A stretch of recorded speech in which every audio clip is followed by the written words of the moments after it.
is intercepted at the goal line by Malcolm Butler. Oh my God! Davis is going to run it all the way back. Auburn's going to win the football game. Tatum drives down and throws it down. Wow! To throw, rainbows it down the right side for Kyle Pitts. He's got it. He's there. Touchdown! Oh my!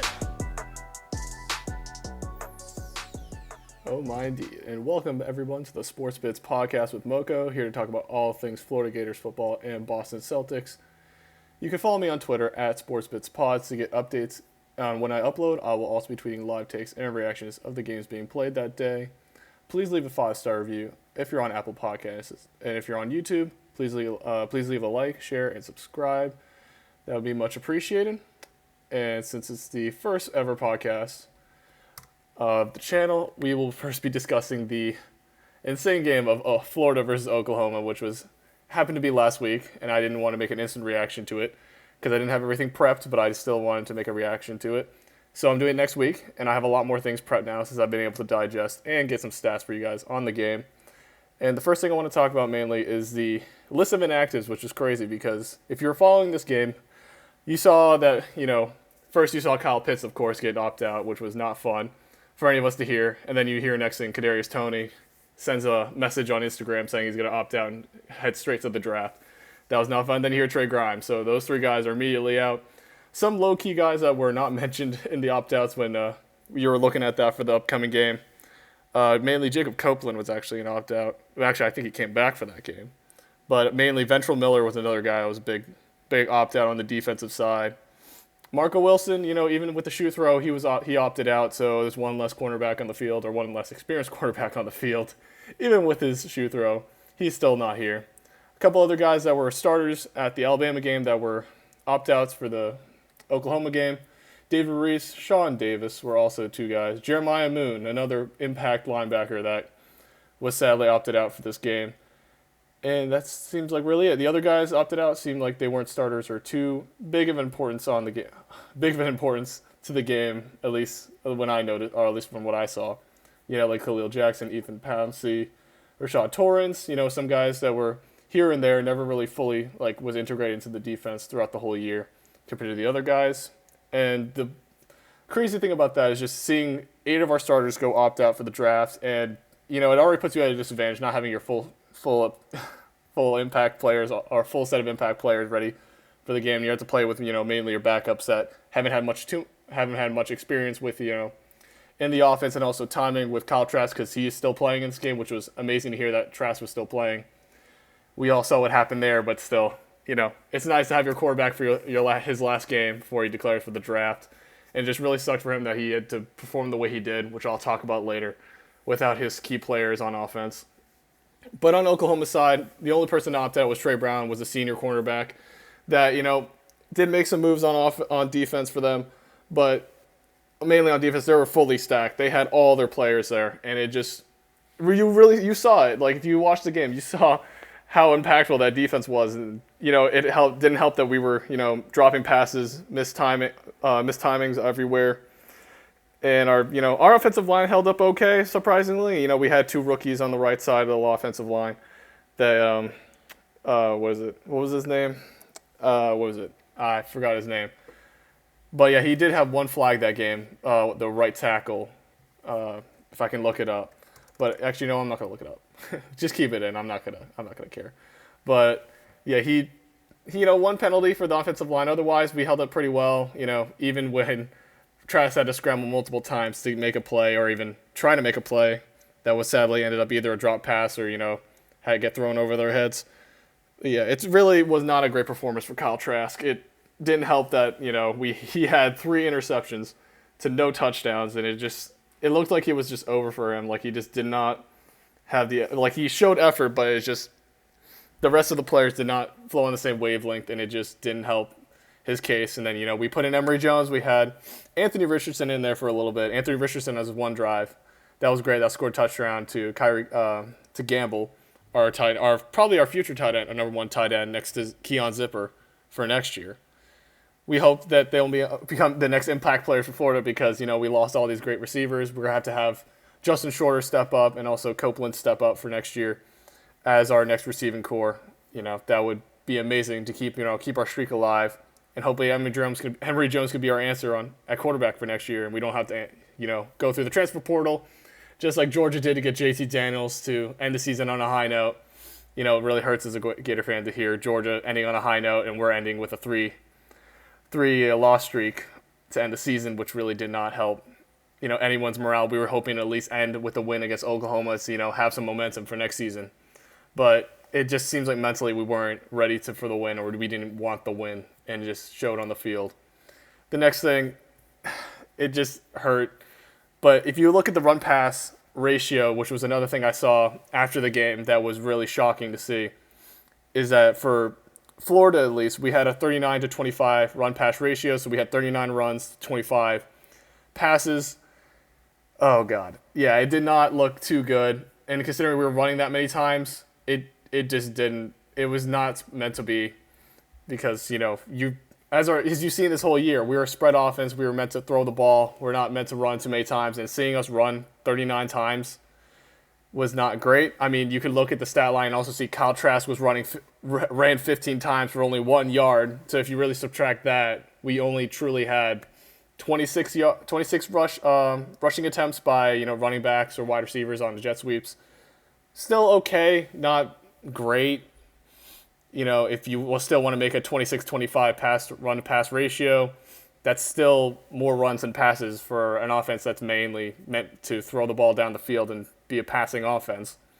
And also, not to mention, we only had 6.2 yards per play on that many plays, or on 64 plays in total, which, it seemed like it would have been okay. It looks like we could have kept the game close, but the scoreboard said otherwise. And look at our 4-and-outs, and look at our times that their defense stopped us. It was kind of sad. And if you compare it to Alabama, when we oh, my bad, actually, sorry. The 15 rushes for 1 yard was actually during Alabama, when we had 26 rushes and 26 passes for 52 plays in total.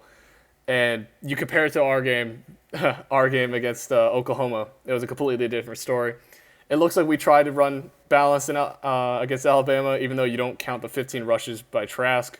Made it look more like our traditional offense, where it's just passing and getting the ball out of Kyle Trask's hands real quick. Yeah, there's no words for it, and I'm still trying to, everyone's still trying to process it. And Dan Mullen, I don't know how he's gonna recover from this, especially. I mean, on the recruiting trail, we've done all right, but yeah, it's not looking too good. But on the Oklahoma side, the run pass ratio is 40-15. It really showed that they were pounding the ball, tiring our defense out, or tiring our inexperienced defense out, which was a problem because those guys have never had or have barely any starting reps, to get themselves acclimated to playing a full game, basically. And not to mention, 18 of those were from Ramondre Stevenson, which was probably their MVP of the whole game. 18 rushes for 186 yards and one touchdown. But that stat line seemed okay for running back. But if you've seen him run that day, I think it was like 10 yards per attempt for his rushes. And damn, that's all I'm gonna say. Anytime he ran, he looked small, like compared to most of our guys, but he looks like a Mark Ingram. If you want to compare him to like a Mark Ingram or a Derrick Henry, he's a smaller Derrick Henry. He can just power through anybody. When you try to tackle him, he just sheds them off and keeps running. It's crazy. Ramondre Stevenson definitely helps because it definitely opened up the pass for Spencer Rattler when he tries to throw this 15 times. And not to mention, I think the receivers only had the receiver had the most catches, only had 3 catches in total that game. So it shows they weren't really trying to pass at all. Like if it was just trying to get pressure off the running game because they were going with the running game that day. And it seemed to work for them because our defense was very experienced, and it just didn't help. Because if we had Kyrie Campbell, oh my God, if we had Kyrie Campbell, Stu Reese, all these guys back, Jeremiah Moon and Ventrell Miller, I think we would have been a lot better against the run. Having our experienced guys being able to stop the run. I mean, if you saw how we did against Najee Harris, it was probably a similar output either way, but at least it would have been a lot more controlled and contained. Because I don't think Ramondre Stevenson, anybody can compare to Najee Harris. When some people are even saying Najee Harris should be in the Heisman contention race with Kyle Trask, Mac Jones, and Devontae Smith. He could. There's a good case for him to actually make. over like a Trevor Lawrence or a Zach. Oh, what was his name? Oh, crap. The BYU quarterback. I'm forgetting his name because I think he fell out after the national championship or the semifinal games because, you saw how Devontae Smith did and Mac Jones did against Notre Dame. I think that really pushed Zach. I think his name is Zach Wilson. Yeah, Zach Wilson, I think, is the BYU quarterback. He fell out of the race, and I think they're trying to keep Trevor Lawrence in there and trying to keep Kyle Trask in there. But I think if they could really, if the committee considers this Oklahoma game against Kyle Trask's career this season, it would probably drop him out of the race, and it would just be a three-man race of Trevor Lawrence and Devontae Smith and Mac Jones. But even after the Clemson game, if you watch that against Ohio State, that's probably gonna drop Trevor Lawrence out of the game, and it's just gonna be Mac Jones and Devontae Smith, and we'll see. Both Alabama guys. It's crazy that we couldn't keep Kyle Trask in the running because it would have been exciting. Would have been an exciting year to have Kyle Trask as the Heisman, and potentially our playoff chances would have been a lot better if we didn't lose. Kyle Trask probably would have won the Heisman if we beat LSU and kept the close game against Alabama like we did and won against Oklahoma. I think he probably would have been the Heisman over Devontae in my mind. I mean, I'm just being optimistic as a Florida fan, but that's how we think. And we really wanted everything for Kyle Trask. That story, his come up from being a backup to De'Aaron King and now being a backup to Felipe and now eventually starting. It's an amazing story, and look what he's done this year for this team. Even though he had amazing skill players like Kyle Pitts, he still was able to do everything that Dan Mullen asked him to do and complete the plays that he needed to play, throw the throws he needed to throw in tight windows. Not to mention, I think that's one of his best skills is throwing the ball in tight windows to Kyle Pitts, i.e. Kyle Pitts or Kadarius Toney, which can easily get separation on their own. So he didn't really need to, but even if he needs to throw it to a Trey Grimes or to a Naquan Wright out on the wheel or out on a slant, I guess a tight slant, he can still make those passes because that's how Kyle Trask is. He's one of the best quarterbacks this whole season and still should be in the Heisman race. We're probably gonna still look at Mac Jones and say he won against Notre Dame, he beat Florida. And, Devontae just being one of the best players in the whole college football season, they're not going to keep him out. And that was just my side tangent on the Heisman. I've been kind of mad, not to mention that while I'm recording this, it's not going to be tomorrow, but the Heisman selection is going to be when you're hearing this today on Tuesday. So we'll see who wins it. I'm going to be surprised. Whoever wins, it's not going to matter to me because Kyle Trask is not in it. But yeah, it sucks. But yeah, overall, this Oklahoma game was not fun to watch. One example I can give, or one experience I can give, is my dad, who, he's a Florida alum. He loves Florida. And he was watching the Alabama game. And usually he's asleep by, the second quarter, He's an older guy, so, if it's okay if he falls asleep. But, during the Alabama game, he was awake the whole time just because Florida kept it close and it was an exciting game to watch. And this Oklahoma game, he fell asleep by the first quarter. It was not fun to watch because we were keeping it close first quarter, but then second quarter, they just blew us away with 21 unanswered points. And that just showed that we weren't mentally there. Because also the thing I keep bringing up about mentally, I just saw this report recently, is probably older news to some of the guys who are, saw this the day of. But apparently Dan Mullen's comments about us preparing for Oklahoma seemed really wishy-washy. He said potentially that we didn't want to play the bowl game, which if you're mentally like that already, that just shows you're not ready to play. You're not ready to play that day, and it already puts you at a losing position to the other team because if you're mentally not, and it all all switches, all go kind of what is it? Yeah, but if you're not fully committed to this, you're just half committing, just playing just for whatever's, it's not gonna give you a chance to win, and it just showed. Even though. There was also the part about, we got that the players were sent home for a week, for Christmas. It's understandable. You want to give those guys a break from this crazy season.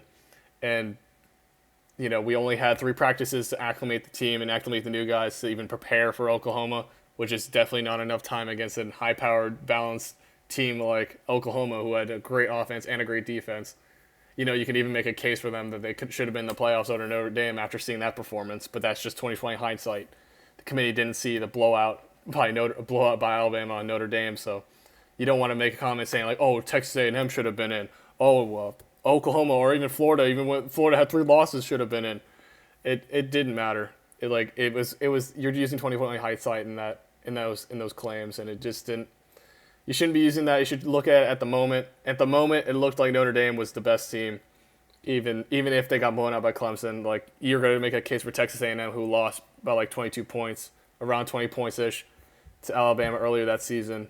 Even though you could say every team's generally like on a like good progression going up throughout the season, you don't want to make that comment because you have. I don't think Texas A&M had any real games that showed that they were competitive towards the end of the season. They're playing cupcake teams towards the end of the season. I'm gonna quickly look that up. But yeah, they were playing Tennessee, Auburn. Auburn's fallen off. LSU, they beat them by 20, but LSU's not good. South Carolina, Tennessee, and then you just saw the blowout by them and the Orange Bowl. But yeah, they didn't really have any teams that could show like we could be in the playoffs, we can compete, even though we lost to Alabama by 20 plus points or 20-ish points. That could say like, oh, we have a case to be in there over Notre Dame. It just didn't seem like it at the time, even though we had that win. They had that win against UNC.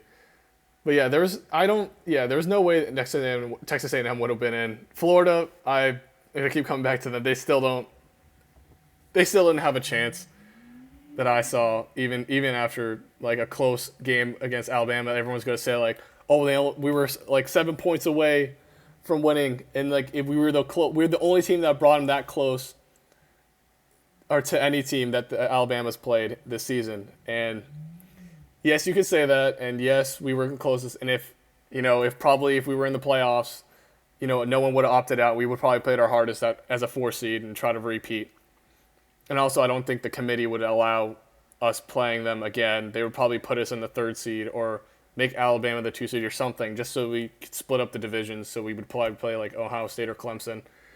And my quick thought on that, if we had to play Clemson or Ohio State, we probably, I don't know, because I think their defenses are comparable to Alabama from what I've seen. Well, I can't say that against Clemson now with 2020 hindsight, but without 2020 hindsight, they seemed comparable at the time. And if we had to play Ohio State, we probably would have lost because I think their offense is probably more potent. Trey Sermon and Ojulari, I think, are way more potent than seeing Travis Etienne, who's played pretty good, but I don't think he's been as good as his past seasons from not just an eye test standpoint. I haven't really looked at stats or anything to prove that. And yeah, I mean, Trevor Lawrence is deadly. Both of their quarterbacks are deadly, and you have to deal with that. Any of the 3 teams, you would have to deal with a quarterback or a running back that were pretty potent. And our defense couldn't hold up against any of them. I think it's just a matter of who can outscore. It would just be another shootout like the SEC championship game. And if I had to pick my bets, I'd probably rather play Clemson over Ohio State, just because Ohio State, even with the 6 games and they didn't really have a big sample size, you saw what they did against Northwestern. And like a defense even that comparable, they could only hold them to what, 30? Yeah, it wasn't a pretty look. Either way, it wouldn't have been a pretty game. And I don't think we would have won anyway. I think we probably would have been shut out after the first game and let the big boys fight it out. I mean, it's a good year. I think it's a good run. It shows that we progressed since 2018, since Dan Mullen got hired. And I think we have a shot next year. Even with the good recruiting that we signed, Jason Marshall, a 5-star, and a bunch of guys like Chief Borders as 4 stars. I think that can help restock our defense. And as long as they develop, as long as Todd Grantham, if he's here or not, can develop, whoever the defense coordinators next year is going to develop them, I think we can have a great defense next year. And then Dan Mullen at the helmet offense would be great. And my quick thoughts on Todd Grantham, I think he's going to get fired. I think the Florida fan base is fed up with him. And like if you saw the reports, they actually fired 2 secondaries coaches, which was, I don't know if it was fair because they did pretty well under the last 2 teams, but the last 2 teams had like top 10 level talent, top 10 level secondary talent that got drafted back. That was actually back from the McElwain and Muschamp draft classes. But yeah, I Yeah, I wouldn't really cut the secondaries coach. I would look at Todd Grantham as a whole. The whole defense was just in shambles this year. Like, it wasn't. I don't see a time that we rallied except for Alabama and Georgia, which was not a good thing. That if we can't progressively get better, because I think we had a good peak at Georgia. We tipped down again, then we peaked at Alabama, which we still lost and dropped off again. I mean, that's not good. You should be progressively getting better. Like, there's a formula that Clemson uses. Just progressively, exponentially get better instead of just up and down. That does not show that it shows your team only rallies for these certain teams. It doesn't show that we play every team like they're in Alabama, and we just blow out the bad teams, and we play good against the good teams, which is how our mentality should be for the future. I hope Dan Mullen can take that mentality and give it to all the players, or at least changes his mentality, because it seems like he was good. I liked how he played. I mean, you gotta love how Dan Mullen played, regardless of what you critique him on. But I think he needs like a slight mentality change. It showed in the Oklahoma game, and also like during the other games, like we didn't blow out Tennessee, which we should have, and then Kentucky was interesting. Yeah, the games after Georgia were just interesting. We thought, like, oh, our defense is getting better, and then you see Tennessee just run up all over us, score 19 points when we should have kept them at like 12 or 14, like 2 touchdowns only. And we only scored 31, not to mention on them. So that was not. But yeah, I will talk more in depth next week on, the season as a whole. I just gave a little preview of what I'm going to talk about. But yeah, I will see y'all next week on the Florida side. And for up next, I'm going to be talking about the Boston Celtics and the opening slate of games. Starting 4-3 this season. It looks pretty bad. Losing against the Detroit Pistons, which I'm going to talk about later. But yeah, I will talk more of that in detail in the next segment. And we're back. All right, this is the Celtics side of it. Here to talk about the opening slate for the Celtics, our first 7 games, which was a interesting roller coaster, I'm not going to lie, for the first 7 games. I did see a few of them fully. Been watching highlights for some of them that, I didn't think were as important until I realized we lost against the Pistons in our first set of 2 on the series. So then I had to start seeing what's up, and I finally, thank God we won yesterday. Yes, sir. And then we have a game against the Raptors. Oh, by the way, we also have a guest on here, my boy James. He's in our fantasy league, and also a big Celtics fan as well. So he can talk about a few things. He's also a Suns fan, which will also be interesting when it comes up in February 7th, when we play the Suns. He'll probably be back for that. So you got anything to say other than that, James? To introduce yourself? Yeah, I mean, I appreciate you having me on here. I'm excited to talk some basketball, and let's get into it. So that's all I gotta say. You want to say a little bit about yourself? Other than your name and you love basketball. Oh yeah, for sure.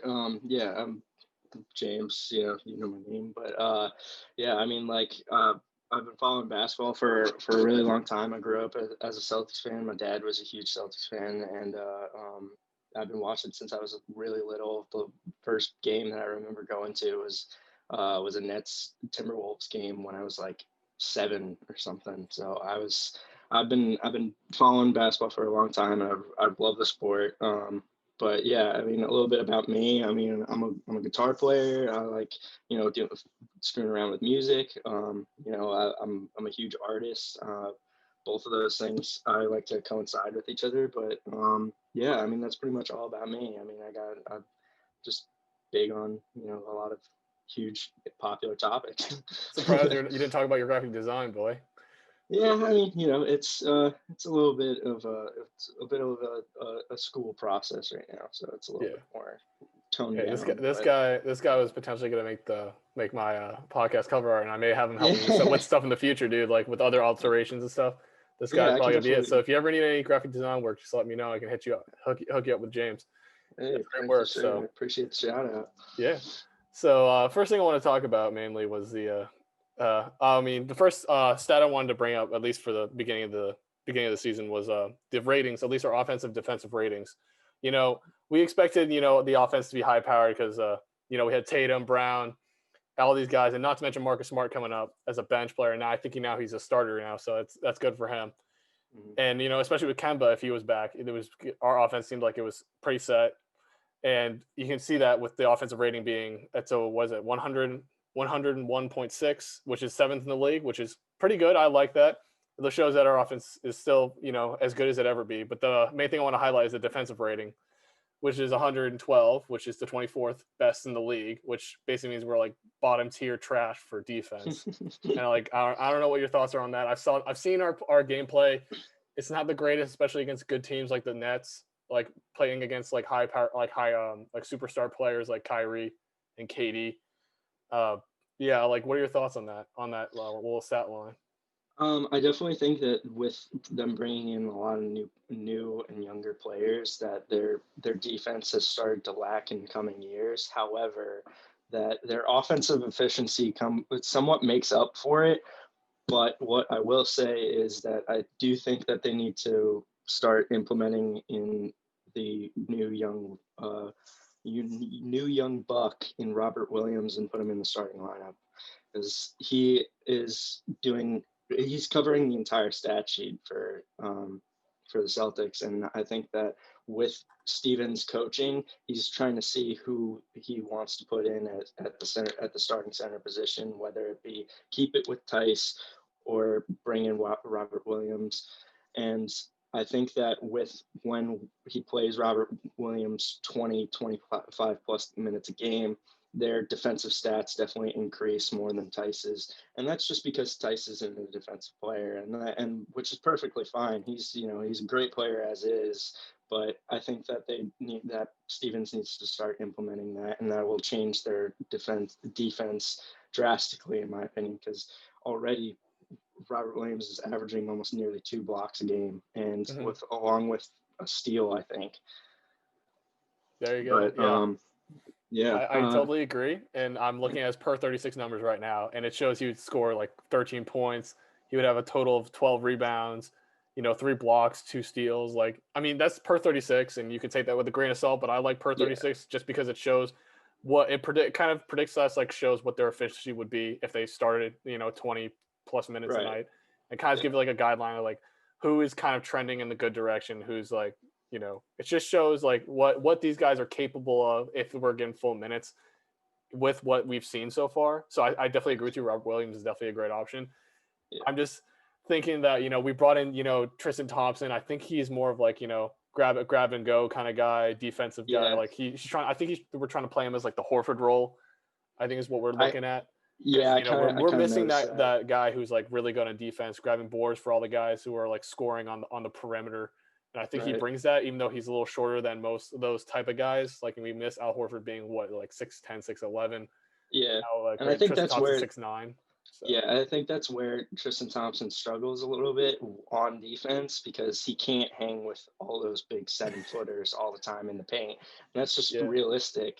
He's going to be back down on the block every day of the week by Joel Embiid, Jokic, name any starting center in the league right now. So it's just finding the right guy to put in there to help out. Yeah, I just realized we didn't have any guys over 7 foot except for actually I think Tice is listed as 6'11" too, so I don't think we have any guys over 7 foot other than Taco. But I don't think Taco. You do not want to match up Taco against like a Joel Embiid or even a Blake Griffin. Like definitely. Even though I think Blake plays the foul forward, we usually have Tatum on him, but I think usually we try to rotate the center on him just because I think Tatum's a little smaller as a power forward type to even guard those type of guys, and Blake Griffin's like a big high powered offensive power forward. You don't want to have a Tatum. And he's a better wing player. So. Yeah, he's a way better wing player. He plays. It's interesting because I consider him a small forward playing the power forward position. It's weird because he's more of a wing guy, and we play. We play a 4-out offense. We don't have like 2 guys on the blocks or anything like that. So I mean, it's more of a modern day offense anyway. We just rely on pick and roll, off ball movement. We try to emulate. I guess we try to like emulate a similar offense to the Golden State Warriors, with more of an emphasis on, our high-powered scorers like Jaylen Brown and Tatum, giving them the ball more and getting Smart open on the 3, which seems to have worked really well. Seeing how Marcus Smart scores, like field goal percentage from 3 is like, what is it, like 40 plus percent? It's gotten so much better than in previous years, and I'm honestly really proud of him because he's honestly been banging threes like left and right, and underpaid as well. Really good for him, and he's underpaid a little bit. Yeah. It's if he stays underpaid, we'll be able to keep Jason Tatum, maybe sign another guy. We only had Jeff Teague and Tristan Thompson on 1-year deals anyway, I think. So Jeff Teague was a good pickup. Yeah, He's a a great solid fourth. backup point guard. He's a backup, and like I seem like a similar fourth option since Yeah. Kemba's gone, and I think he'll make a great transition when Kemba gets back, and then Jeff Teague is a great scorer on the bench, Exactly. creating shots for himself. I think that was a good pickup. I saw it at first on the offseason, seeing Jeff Teague and Tristan Thompson get picked up. Like, okay, it's okay. It's not flashy, like signing, like a Dennis Schroeder or anything like that would have Yeah. been nice, but you know, And it was Carson good Edwards, for he's what we on the did. come up. Hmm? Carson Edwards is on the come up. Carson Edwards, yeah, I definitely, and that also It's just brings up to the small. next point about young guys, about Peyton Pritchard. I think is more on the come up, and Yeah. just looking at his stats, especially his per 36 numbers, is crazy because on average on his normal games he scores about like 6.8 points. His 3-point percentage is 41%, which is really good. 42 if you round up. His regular field goal is 54%, really good. 2 assists, 1.5 steals a game. That's really good for rookie numbers. We try to incorporate him in the offense, and his per 36 is what kills me because his steals goes up to 3, and his assists goes up to like 4, basically if you round up. His and then his points goes up to about like 12, which is crazy for like a rookie coming out of nowhere. I never expected, because it was weird because we had so much controversy over the Pritchard pick. I thought we had other guys we wanted to draft, like other people wanted to draft, but Pritchard, has proven us wrong with, what he's shown out these first 7 games. And I don't know if you have any thoughts on him, but the Oregon man's going crazy. Yeah, no, definitely. I think that he's an excellent perimeter defender, and I think that he is amazing on fast break opportunities. He can clearly shoot the ball, but he seems a lot more like a facilitator, which is honestly sometimes what the Boston Celtics lack in some respect, especially when Kemba is unhealthy. Yeah, so I think he's a great addition. Mm-hmm. Yeah, I definitely wish we had like a Ricky Rubio type at the point guard, and we had it would give more options, more ability for Marcus Smart, Jaylen Brown, and Jason Tatum, our 3 guys, to get open and be able to like run the offense through them a little bit more instead of sharing the ball between 4 guys, which in the past has shown is not as good, because especially back when we had Kyrie Irving, Gordon Hayward, Marcus Morris, like all those guys were fighting for shots. Yeah. And exactly. it looked like the 2020 Clippers. Like I remember looking at this thing, watching this video talking about like too many options is not actually a good thing, because you see it with the 2020 Clippers, you saw it with the 2019 Celtics. Too many options, people are fighting for the ball, and once they get the ball, they're going to try to score because they think they're the third, fourth, or first option, whatever, because they they can create their own shot. But then you realize you can't move the ball that much. Like it's kind of obvious who's going to play because we're playing a lot of ISO. You can basically just double any of the guys once they get, like any of the top 3 guys once they get the ball. It's not good. But now, since we've started to get more young guys, we started to like spread out the offense. We have more facilitators like Peyton Pritchard, for example. It helps, alleviate the pressure off, or actually, I think it actually puts more pressure on Tatum and Brown to compete, because they need to be the top scorers. They need to be the top 2 options on this team. And it weighs both ways, Yeah. like I mean, yes, it puts more pressure on Jason Tatum, Jaylen Brown, and Marcus Smart to hit shots. However, it makes their job easier, not having to hold the ball for 20 seconds out on the shot clock and in their during their play, and possibly turn the ball over and get 6 turnovers a game. Yep. I mean, like that, having Peyton there definitely helps a lot, and just having a facilitator in general just helps a lot with their offense, and they can use a lot more different plays to help facilitate what they're trying to get, to win the games. Yeah. So my question to you mainly about Pritchard is that we had our draft picks from, I think, 2016, 2017, or is it 2017, 2018, when we drafted Brown the year, and then Tatum right after, from having high draft picks, getting lucky. Mm-hmm. Somehow, the Sixers screwed up and drafted not Franklin Killen, but what's his name? Who's his name on the Orlando Magic that he got traded to? Markelle Fultz. They drafted Markelle Fultz over Tatum. Yes. Yeah. And that was the everyone was like, what was going on with the Sixers? And we ended up with Tatum. And now, since these guys have developed to be a star, even superstar players, if you classify them that way, everyone has their own classification of how they rank, superstars, all-stars, whatever. Mm-hmm. But you think, right now with only a 7-game slate, I'm not gonna like put too much like as a hot take or anything, but like, do you think Pritchard has the chance of being our next 3rd guy that we develop to be a superstar player in the future with just these 7 games as a reference? I mean, as of right now, I think almost definitely. I mean, he's improving a lot quicker than what I think a lot of people expected, and he's he's doing a really good job at trying to, you know, make a name for himself in the NBA before even his prime even happens. I mean, this kid is young, so he already has the next 3-4 years ahead of him once he gets his next contract to, fully develop into the prime player that we know he can become in his, early 20s, early late 20s. Mm-hmm. And I think that if he continues to improve on the numbers that he's putting up, there's without a doubt that he'll become the third option and arguably could become as good as Brown. I would hope so. I mean, we had Kemba, which I'm going to talk about and ask you a question about him later. But we have Kemba as our point guard. But I mean, I think Kemba's happy here, but I don't see him. I don't know if he'll stay after his 4 years when his contract is up. He may want to get traded earlier. He may decline his player option. We don't know how that's going to work out. But speaking of Kemba, he's injured now, and we don't exactly know the date he'll be back. But when he does get back, do you think that'll help or hurt the offense? Because he's been out for a little bit, and we've already integrated Jeff Teague and Pritchard into the offense. I mean, how do you think that would, how do you think the offense and the defense will change with Right, Pritchard or Teague on the bench?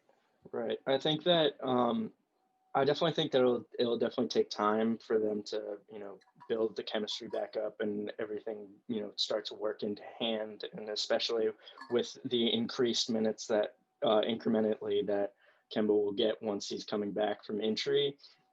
I think that we'll see most likely from what I believe based off of Steven's previous, teams that he's coached. I think that Pritchard will become a solid rotation player and probably become like an eighth or seventh man.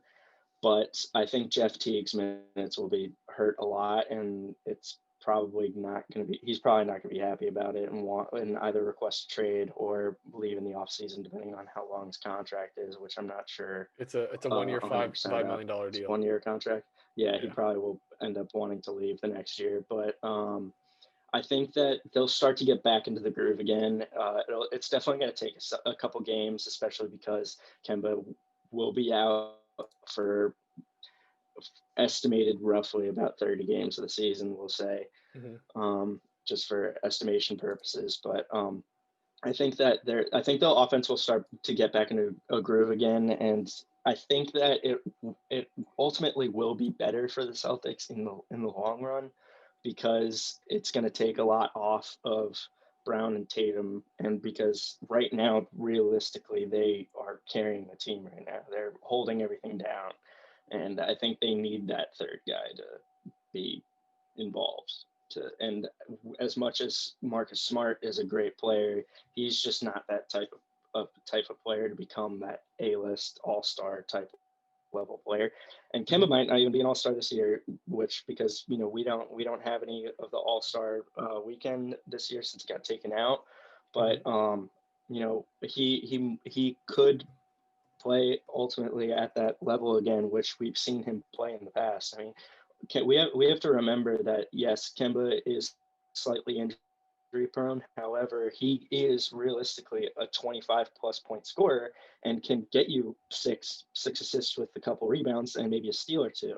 So like he still has that capability of being a really, really a bottom tier A-list player, but it's just a matter of how it can work out with the chemistry of Tatum and Brown. And I think that Brown and Tatum will be relieved once he comes back. Yeah, we've seen him, with Kemba and Tatum last year, or not Kemba and Tatum, but Jaylen Brown and Tatum last year. And, he was on up and down in the playoffs, like sometimes scoring 25, sometimes scoring 8 points. Right. He was on and off, and also not to mention his injury just hurt him. And I don't know how his recovery and his impact is going to be right off the gate. He'll probably take some time to acclimate with the offense. Yeah. Hopefully, he'll be back by February or something. Yeah. But like you were saying. Yeah, no, it's exactly what I would say. I don't know. It's an interesting year, and I did not expect us to go 4-3 in the opening. I mean the Sixers. Sure, I was hoping to get a game against the Nets because Kyrie and Kemba I mean, Kyrie and KD is crazy, even though they're 3-4 now, and they're 2 out of their 3 wins are from us, which kind of makes me mad. They lost 4 times and like showing off how good they did against us, and then just crapping the bed on the rest of the other games. Like it just didn't look too great. But yeah, I mean, it looks. Yeah. We were looking up. I mean, that loss against the Pistons kind of scared me. Like, why did we lose against the Pistons? They were 0-4. Like, oh, this is like a wash game. Like, they can like probably play the young guys more. Like, nope, we got smoked. And not to mention, Tatum had to make a game winner the second game of the series just to win the game. Like, instead of going in overtime, he had to make that game winner, and that just didn't give me hope. Like, why are we playing these guys close? We should be, I guess my expectation is that we should be blowing out these teams and giving our young guys more reps. Totally. But I guess that's what happened in the NBA. There's always continuity. You don't know who's going to win what off the gate. You shouldn't be trying to predicting. But we did win against the Bucks, which was a big win. Huge win. And then hopefully, in the next few games against the Raptors, which we could talk about for a little bit. The Raptors hopefully will be a good win, even though they got Van Fleet and Siakam still. And they got the Heat and the Wizards. I mean, what are your thoughts on that game, that slate of games, the next 3 or 4 games? I definitely think that they're all beatable. It's just a matter, like I said, it's just a matter of chemistry and being able to facilitate everything that they want to do. And I think the improvements that Jaylen Brown especially has taken in this season has been tremendous. I mean, he really is playing like as close as he can to Tatum as possible, and that they're both just dominating right now. And I think that if they get to work that out as best as they can, along with limiting their turnovers, making sure that they can keep guys out of the paint, then they should be set to win all 3. I mean, beating the Raptors is definitely going to be slightly difficult. Siakam really has to be held under and limited to how many shots he's taking. But the Wizards should be a whitewash. The Nets lost to him last night, which was a huge L for them. But the Wizards are just not looking great right now. Beal looks amazing, but Westbrook looks terrible. Like he is still putting up numbers that he normally does, but it's just he looks so like lackadaisical on the court. I mean, there was one shot that he had last night where he was following through on his 3 in the last couple seconds. And Calabero, TLC, fucking runs down the court and right behind him and just gets an easy layup. And it's just like he just looks so like he doesn't want to even be in Washington. It's so sad, but it's at the same time, like back to what I was saying, that the Celtics should easily wipe them with the floor as long as they can contain certain players on the team, like Beal or Thomas Bryant, those guys, and that will be very crucial to changing the game. Yeah, it's funny enough that looking at their offensive defensive ratings, they're all like net negative. Even ours is only a positive 0.75, which means that we're not, really our ratings are not really that great compared to like, if you look at the Milwaukee Bucks, their net rating for their offensive defensive ratings is a 9.75. So it just shows we're right middle of the pack if you want to put it like that. Mm-hmm. But I think it's funny looking just based off these numbers, the hardest game will be the Raptors, which I didn't think so. I thought the Heat would have been the harder game, having, if Tyler Hero still can show that he can be great if he's playoff hero plus Butler plus Adebayo, I thought that would have been a harder match than playing Van Fleet, Siakam, which by ratings alone says it's going to be a harder game. Yeah. Even though it says right here. Like I was going to say that I think that they really should, like, going back to a couple minutes ago, that I think that they like in these kind of games where you have somebody like Bam Adebayo or Thomas Bryant or Siakam, and they need a guy who's going to be a big man who's going to be a defensive beast in those games. And I don't see anybody else other than Robert Williams. I think that I keep going back to it, but like I really think that Stevens should be playing him more, because he's just going to help out with the defense like tenfold. I don't know. I think so. You're on the Robert Williams hype train, is what I'm hearing. I'm a little bit on the Robert Williams hype train, a little bit. I mean, I've seen him. He's all right, but Yeah, I mean, I don't know. We'll see as the season progresses. Like, I don't want to make any Yeah, crazy predictions yet because it's only been the 7 games, and a lot of people are saying just let the season play out, let everything get figured out, let Steven exactly. let all the coaches and the players acclimate and figure out what works best and what implement, and also see which system works best, or if their current system is not working, try to flip it before the mid season mark and try to make a run for the playoffs in the second half. Usually right around after the All-Star break. But we don't have the All-Star break, so I guess we're just gonna keep playing, or just have I don't know what exactly happened. I knew it's canceled. I don't know if they're doing a bye week that week or they're gonna try to push all the games forward. Do you know I what's gonna happen with that? I have, from what I understand, that they're going to do is that they're just going to continue it throughout and play. There's not going to be a break or anything. Just so they're That shifting all the there's games forward.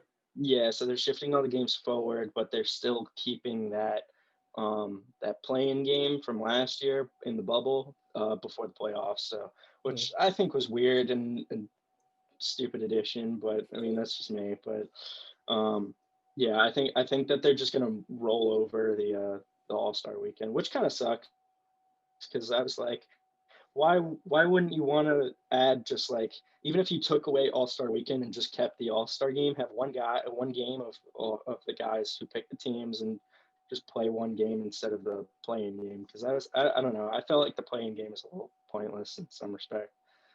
Yeah, we can make it a segment about that next time. But yeah, Yeah, honestly, the way they did the All Star game last year was amazing, and I hope they continue that in the future. that's what I'm saying. Scoring to a certain Yeah, point instead of just yeah, playing 4 quarters. It was really fun to watch. Okay, now we actually like when they're in crunch time, we actually have to score. And they're probably going to incentivize his defense to stop the players yeah. and get the ball back, so we can actually Makes get it to more this exciting. target score. Yeah, it makes it more Yeah, exciting. And yeah, honestly, the only reason I watch the All Star game, because that's the only fun thing to watch during that week. I really don't. That U.S. versus World. The dunk yeah, contest is somewhat fun depending on who's playing, who's in it. yeah. I 3 point. Who's going to win. Let's be honest, but yeah, True. yeah. I think the All Star game really stands out compared to the rest of the competitions nowadays. It just kind of, Yeah, you know. But like yeah, I people mean, totally forget about the skills challenge. oh yeah, I completely forgot that was even a thing. I'm like, Yeah. damn, It's yeah, the like a skills challenge joke is still a now. thing. But Yeah. yeah, that's all the questions I had. I mean, I wanted to talk about, unless you have a couple talking points you want to bring up with the Celtics. I the only thing that I will definitely bring up is that they need to get uh not, and I think that this is a lot more off season type of talk, but they definitely need to develop their bench a little bit more. They need to have a little bit more of a deeper bench to go the distance into all the way to the finals, because we all know that that's the Celtics plan, that they want to make sure that they can get to the finals. And I think that what's been holding them back the previous years is that they haven't had a deep enough bench. I mean, if we look at other teams in the NBA, like, they have a relatively good bench. It's just that it's only about an 8-man deep bench. A lot of these teams nowadays have like a 10 guy deep bench, which kind of sucks because, like, if you look at teams like, like the Bucks or the Heat or the Warriors, like they got these guys that they know can come off the bench and get garbage minutes and still perform at a decently like high enough level to where they know that they're going to win the games. And I think that with adding a couple new players into it, and I think that they're doing a great job adding young players. They're making their longevity a lot more to so that they have the chance to get to the finals. But I think that if they want to make their process a little bit quicker, that they need to add more depth to their bench. What do you think about that? I mean, I totally agree, because I mean, being a fan of this team for a while now, the only thing that's hindered was the bench, of course. And you're right. And I think the additions of, if Tristan Thompson gets moved to the bench and we have Rob Williams, for example, move to the starting position, I think Teagan Thompson plus Pritchard on the bench once Kemba gets back. I think with Javante Green, if he starts to develop, I think that'd be great. Grant Williams also starting to develop into a better player. I hope he can, because he showed us, spurts in the playoffs that he's really good. Like, he can play good defense and play efficient offense on a certain game, whatever we want him to try to pop off on the bench. I think we have some guys like Semi Ojeleye. I don't know about him. Carson Edwards, he's been here for a couple of years. I don't see him developing any more than he has. but I think those guys that I listed earlier are definitely going to be our future bench guys that we can rely on in whatever minutes we need to put them in to rest Yeah. our starters. Yeah, and I think that they're doing, like I said, they're doing a good job with implementing a lot of the young players into their rotations. It's just a matter of figuring out what the right like full set rotation is going to be, and like making sure that everyone's getting the right minutes to perform as high quality as they possibly can. Yeah, and I pray Stevens isn't thinking like, oh, this is going to be like a pseudo development year for all these young guys. Like I'm hoping we're still trying to have that championship mentality because we still got Brown, Tatum, Smart, we got Exactly. and Kemba, we got all these guys, and I don't want to like waste their contracts on like just developing and keep it going. Like Really, I want to continue our championship push because we've had that for the past couple of years. We've exactly. had our hiccups with Kyrie and Milwaukee, of course, but we'll hopefully can overcome that with whoever we bring in or whoever is our lineups for the future, and we can keep this team, relevant. Not have it, what is it? Not have it be like, what is it? What was it between like right before IT came? It was not really before that. I mean, actually, before that it was the Rondo era, Hmm. Rondo Ray Allen, and then we had the IT era, and now we have the Tatum and Brown era.